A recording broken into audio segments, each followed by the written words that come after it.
निःशुल्क रूप से मिलनी चाहिए। क्योंकि एक बार को आप सोचिए, आखिर उस बच्चे की गलती क्या होती है जो एक गरीब घर में पैदा होता है और उसको बेहतर शिक्षा से वंचित होना पड़ता है। शिक्षा के सामने एक पैसे की दीवार खड़ी है, जो जितनी ऊंची दीवार लांघ सकता है, जो जितना अधिक पैसा शिक्षा पे खर्च कर सकता है, वो उतनी बेहतर शिक्षा पा सकता है। लेकिन अगर एक देश एक है, लोकतांत्रिक देश है, तो शिक्षा भी सबको एक समान रूप से तो मिलनी ही चाहिए। आज परिस्थिति ये है कि एक तरफ तो प्राइवेट स्कूल हैं जो लूट के अड्डे बने हुए हैं, वहां पे आप एडमिशन कराने जाएंगे तो सिर्फ एडमिशन के नाम पे ही आपको 10,000 20,000 रुपए देना होगा। और कमीशन खोरी का ऐसा धंधा है कि कॉपी, किताब, टाई, बेल्ट, ड्रेस, जूता कहाँ से खरीदना है ये आप नहीं तय करेंगे वो प्राइवेट स्कूल वाले। यानी आम लोगों की मेहनत की आखिरी कौड़ी उनके जेब से वसूल लेना चाहते हैं। और दूसरी तरफ सरकारी स्कूलों में न तो पर्याप्त टीचर है, न पर्याप्त बिल्डिंगें हैं।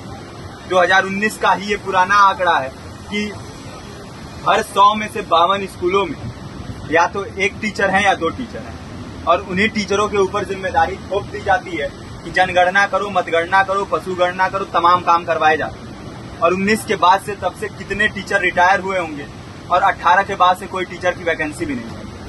आप खुद भी सोच सकते हैं ये परिस्थिति और कितनी बिगड़ी हो।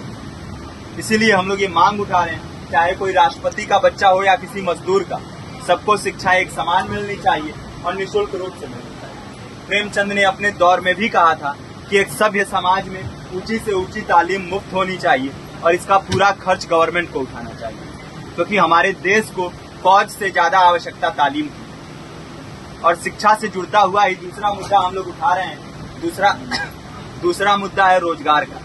रोजगार की परिस्थिति ये है कि आज सरकारी सेक्टर हो या प्राइवेट, सब कुछ ठेका संविदा के हवाले किया जा रहा है। परमानेंट नौकरियां लगातार घटाई जा रही है। इसी रेलवे में 1995 के आसपास लगभग 18.5 लाख कर्मचारी काम करते थे, लेकिन आज उनकी संख्या 12 लाख है। आप खुद भी सोच सकते हैं कितने बड़े पैमाने पे परमानेंट पदों को घटाया जा रहा है। और आज आलम ये है, एक तरफ लाखों पद खाली पड़े हैं, फिर भी कोई वैकेंसी नहीं निकलती। जो वैकेंसियां निकलती हैं उनमें भ्रष्टाचार होता है, पेपर लीक हो जाते हैं। RO, UP police, BPSC, SSC, CGL, ऐसे तमाम पेपर लीक हो चुके हैं, आप लोग भी जानते ही हैं। अभी नीट की धांधली में ये पता चला कि एक एक पेपर 30 लाख से 50-50 लाख रुपए में बेचा गया। हम और आप तो ये पैसा नहीं दे सकते। पूरी की पूरी कारस्तानी सरकार, प्रशासन, शिक्षा माफियाओं की होती है। और भुगतता कौन है? आम घरों के लोग, जो लोग सालों साल तैयारी करते हैं, दिन भर में 10-10 घंटे, 12-12 घंटे पढ़ते हैं। और इतनी कड़ी मेहनत के बाद, सालों साल की मेहनत के बाद उनके हाथ लगती है तो सिर्फ हताशा, निराशा, अवसाद।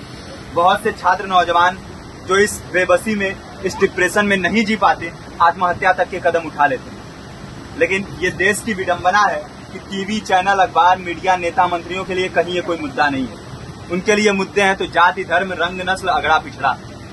आज जब पूरी परिस्थिति इतनी भयावह है तो ये जरूरी है कि लोगों के बीच में जाया जाए, लोगों को संगठित किया जाए और एकजुट किया जाए। क्योंकि आज अगर अपने मुद्दों पर बोलेंगे नहीं तो कल को ये परिस्थिति और बिगड़ेगी।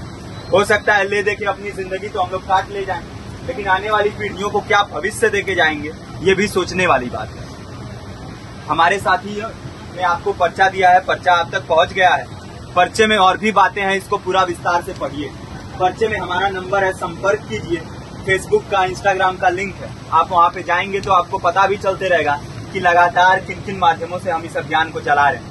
नुक्कड़ नाटक, संगीत, शिक्षा सहायता मंडल, लाइब्रेरी, तमाम माध्यमों से इस अभियान को चला रहे हैं और कोशिश कर रहे हैं कि बड़े से बड़े पैमाने पर हर जगह पे लोगों को संगठित किया जाए और एकजुट किया जाए। आपके बीच भी आए हैं, आपका साथ और सहयोग दें।